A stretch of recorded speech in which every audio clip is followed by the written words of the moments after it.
మాట్లాడేది నేను ఒకటే విషయం చెప్తాను. మీ అందరికీ కూడా ఇందిరమ్మ ఇండ్లు ఇస్తామని చెప్పి ఇప్పుడు ఫోటోలు తీసుకుంటున్నారు అని చెప్పి తెలిసింది. తీసుకుంటున్నా మీ అందరి ఫోటోలు.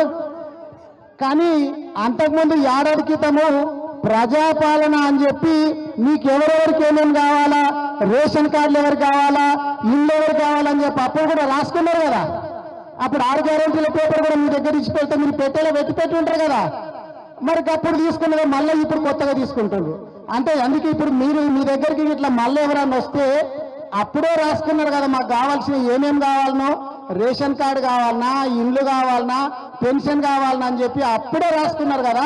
మళ్ళీ ఇప్పుడు ఎందుకు అడుగుతున్నారు అని చెప్పి మీరు నిలదీయాల్సినటువంటి బాధ్యత మీ అందరి మీద ఉన్నది. ఉట్టిగా ఎందుకంటే కాలం గడిపేయాలా. అప్పుడు ఏడాది క్రితం ఎలక్షన్లు ఉండే, 6 నెలల క్రితం ఎలక్షన్లు ఉండే, మళ్ళీ ఇప్పుడు మీ ఊర్లలో ఇప్పుడు సర్పంచులది అయిపోయింది. మీరు చూసి ఉంటారు, సర్పంచులు, ఎంపీటీసీలు, జెడ్పీటీసీలు అందరిది అయిపోయింది కదా. మళ్ళీ ఎలక్షన్లు వస్తున్నాయని చెప్పి కాలం గడపనిక చేస్తున్నారు తప్ప మీ అందరికీ కూడా నిజంగా ఇండ్లు ఇవ్వాలని లేదు. నిజంగానే ఇండ్లు ఇస్తారేమనుకోని కొంతమంది పట్నం, బొంబాయి బతకనికే పోయిన వాళ్ళు కూడా ఫోటోలు తీస్తాం దా అని చెప్పి పిలిపిస్తున్నారంట. ఆల్రెడీ మీ ఫోటోలైనా తీసుకున్నారు, మీ అన్ని కూడా జత చేసి పెట్టుకున్నారు. ఉట్టిగానే చెప్తున్నారు, మీరు నమ్మొద్దు.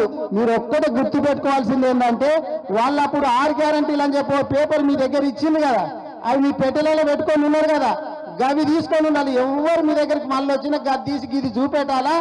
ఈ దానికి ముందు సమాధానం చెప్పినాక మీకు మళ్ళీ అడగాలని చెప్పి, ఓట్లు అడగాలని చెప్పి మీరు చెప్పాలని చెప్పి మీ అందరినీ కోరుకుంటూ నేను సెలవు తీసుకుంటున్నా.